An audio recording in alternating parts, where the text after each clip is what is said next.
Sa gitna ng mabilis na pagbabago ng panahon at hamon ng makabagong pamumuhay, mas lalong nabibigyang pansin ang isang usaping matagal ng tahimik na dinadala ng maraming Pilipino, ang kalusugang pangkaisipan.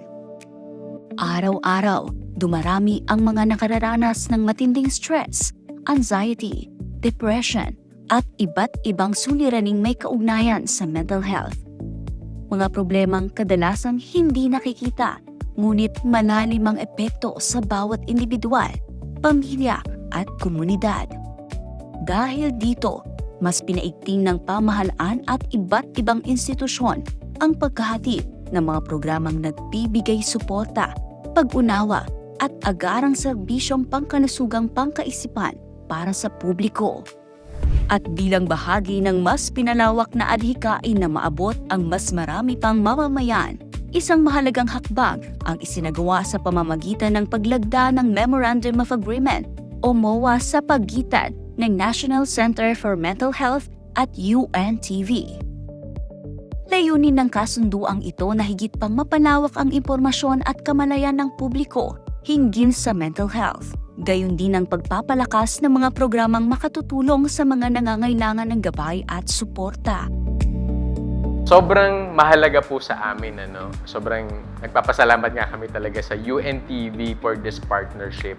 Dahil sa pamamagitan ng partnership na ito, naniniwala kami na mas lalawak yung reach natin. Sabi nga ni Ma'am Lynn kanina, yung lahat ng platforms na meron tayo sa UNTV, para maabot yung ating mga kababayan na nangangailangan ng impormasyon, whether tamang impormasyon tungkol sa mental health or kung papaano nila ma-access yung serbisyo or tulong na binibigay ng ating government and even yung mga private institutions natin na nakasuporta para isulong, para i-promote yung mental health. Pagbibigay ng kamalayan sa ating publiko ay napakalaking tulong na maibibigay sa amin ng UNTV.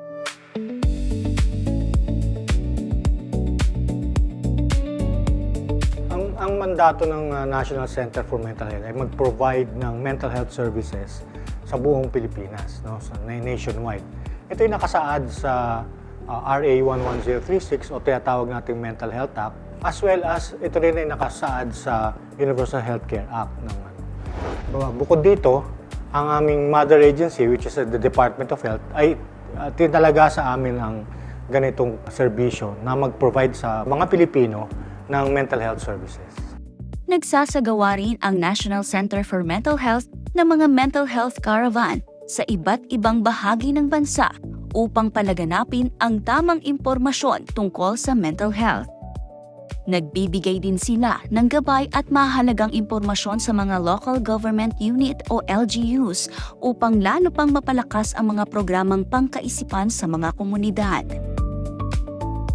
Patuloy kami na pumupunta sa mga schools, workplaces, and communities sa pamamagitan ng aming mga mental health caravan para palaganapin yung mga tamang impormasyon tungkol sa mental health. Sa tulong ng aming mga partners, ng aming mga stakeholders, kagaya ng UNTV, nagbibigay tayo ng mga tamang impormasyon sa kanila, sa publiko, at gayon din, nagbibigay tayo ng guidance or at least mga impormasyon na kinakailangan din ng ating mga local government units, para masuportahan yung mga programa natin sa mental health.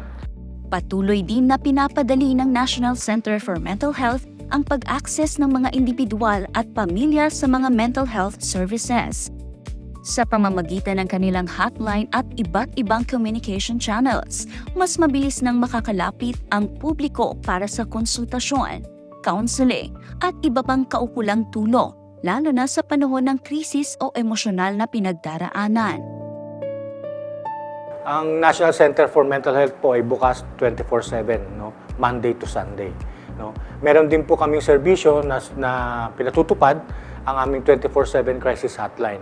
Handa po kaming magbigay ng konting karunungan at dahil po ito ay government hospital, makakaasa po kayo na ito ay libre, ang aming mga serbisyo ay libre at tumutugon kami sa polisiya ng ating Pangulong Bongbong Marcos po na talagang zero balance billing po dito. So, yun po. Maraming salamat po sa pagkakataon.